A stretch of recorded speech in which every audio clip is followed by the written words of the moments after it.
আসসালামু আলাইকুম বন্ধুরা, আশা করি আপনারা সকলেই ভালো আছেন।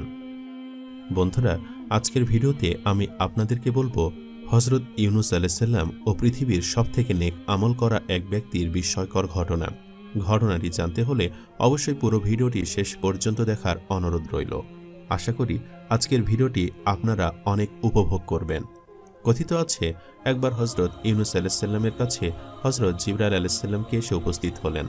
তখন হযরত ইউনূস আলাইহিস সালামের মনে আগ্রহ জাগল যে তিনি জানতে চান এই পৃথিবীর মধ্যে সবথেকে আমল করা ব্যক্তিটিকে, সে এই মুহূর্তে কোন স্থানে অবস্থান করছে।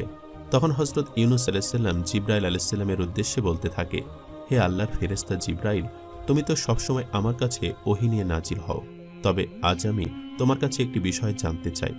আচ্ছা, এই পৃথিবীতে কি এমন কোনো বান্দা আছে যে সর্বোচ্চ ইবাদত করে চলেছে এবং যার আমলের কাছে কারো আমল ঠাঁই পায়নি?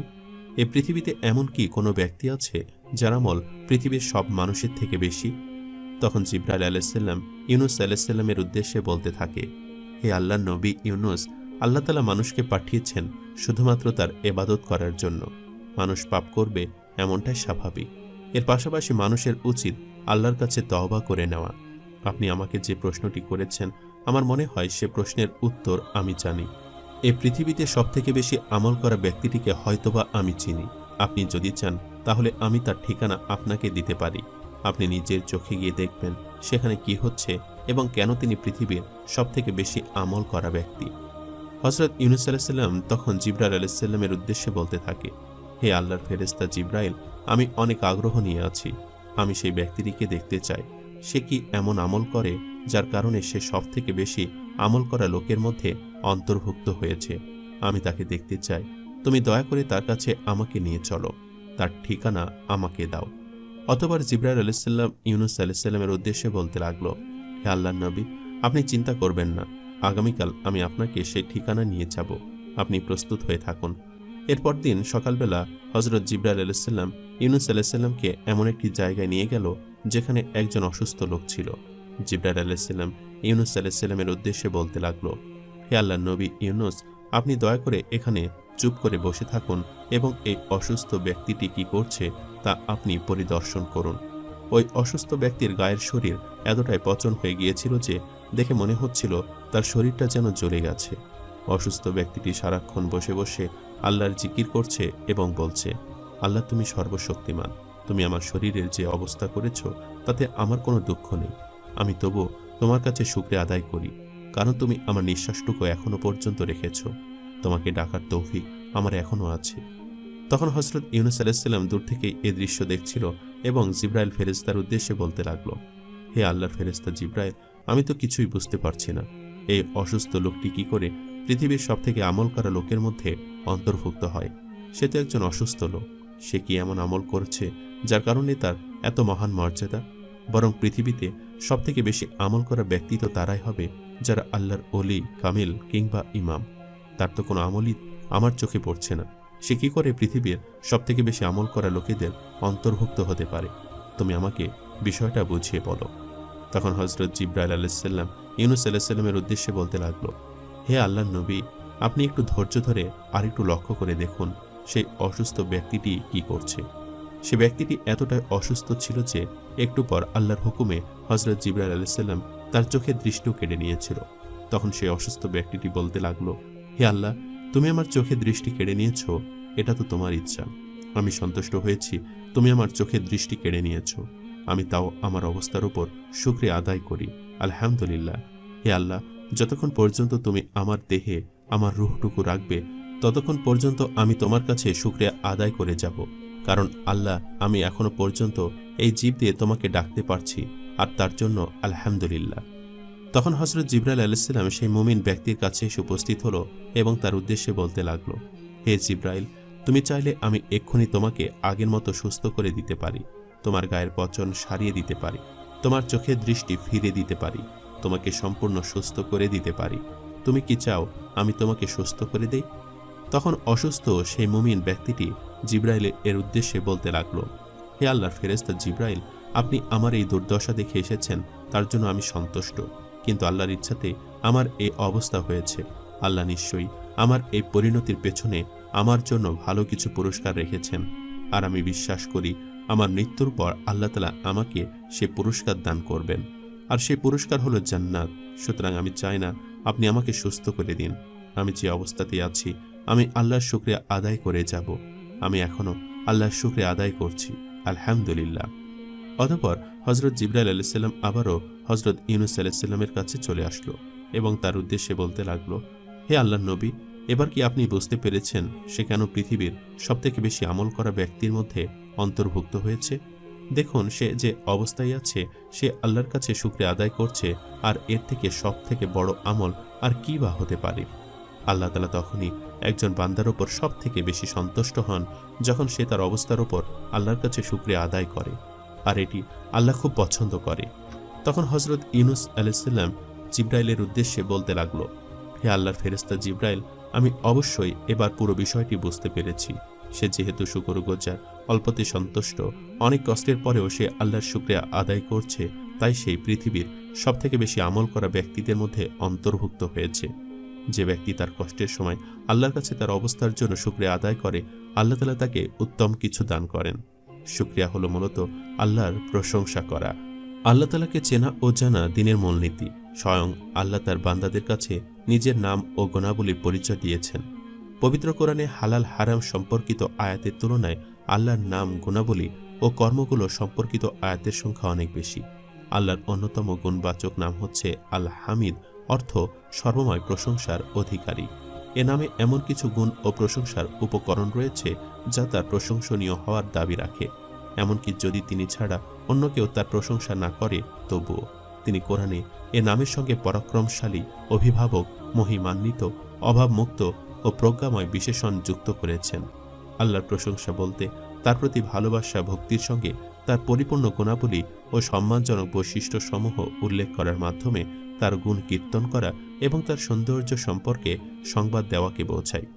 কাজে আল্লাহর স্বীয় সত্তার পরিপূর্ণতা ও সৌন্দর্য তার জন্য এবং তার কর্ম সৃষ্টির ওপর দয়া ও ইহসানের জন্য তার প্রশংসা করতেই হবে। স্বয়ং আল্লাহ নিজে প্রশংসা করেছেন এবং তিনি স্বীয় সত্তার প্রশংসা ও মহিমা প্রকাশ করাকে পছন্দ করেন। আল্লাহ কর্তৃক স্বীয় সত্তার প্রশংসা শ্রেষ্ঠ ও সর্বোচ্চ প্রশংসা। তিনি কেমন প্রশংসার যোগ্য তা প্রকৃতপক্ষে তিনি ছাড়া আর কেউই পূর্ণভাবে জানে না। কাজেই সৃষ্টির কেউ তার গুণকীর্তন আয়ত্ত ও সম্পন্ন করতে পারবে না। হযরত রাসূলুল্লাহ সাল্লাল্লাহু আলাইহি সাল্লাম বলেছেন, আল্লাহর চেয়ে প্রশংসা প্রীতি অন্য কারও নেই, তাই তিনি নিজে নিজের প্রশংসা করেছেন। সহিহ বুখারী ও মুসলিম। ইমাম নববী রাহমাতুল্লাহি আলাইহি বলেন, বস্তুত এটা বান্দার কল্যাণের জন্য, কেননা তারা আল্লাহর প্রশংসা করে সওয়াব পায়, ফলে মানুষ এ থেকে উপকৃত হয়। আর আল্লাহ সৃষ্টি জগতের কারো মুখাপেক্ষী নন। তাদের প্রশংসায় তার কোনো উপকার হয় না এবং প্রশংসা না করায় তার কোনো ক্ষতিও হয় না।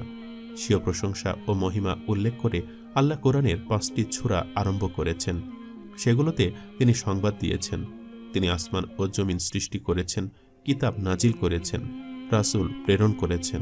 তিনি সৃষ্টিকে জীবন ও মৃত্যু দেন এবং কোরআনের শুরুতে সর্বময় স্বীয় প্রভুত্বের অধিকারী তিনি মর্মে ঘোষণা দিয়ে বলেছেন, সকল প্রশংসা আল্লাহর, যিনি সৃষ্টিকুলের প্রতিপালক। সূরা ফাতিহা আয়াত নাম্বার 1। আরশ বহনকারী ফেরেশতারা নিরলসভাবে আল্লাহর প্রশংসায় ব্যস্ত। সব ফেরেশতা আল্লাহর প্রশংসা করে, সব নবী আল্লাহর প্রশংসা ও স্তুতি করেছেন। মহান আল্লাহর নবী মুহাম্মদ সাল্লাল্লাহু আলাইহি সাল্লামকে তার প্রশংসা করতে নির্দেশ দিয়ে বলেন, বলুন, সব প্রশংসা আল্লাহর এবং শান্তি তার মনোনীত বান্দাদের প্রতি। সূরা আন-নামল আয়াত নাম্বার 59। আল্লাহ তার বান্দাদেরও নির্দেশ দিয়েছেন যেন তারা তার প্রশংসা করে। জান্নাতের ওয়াদাপ্রাপ্ত মুমিনদের অন্যতম বৈশিষ্ট্য হল তারা আল্লাহর প্রশংসাকারী বান্দা।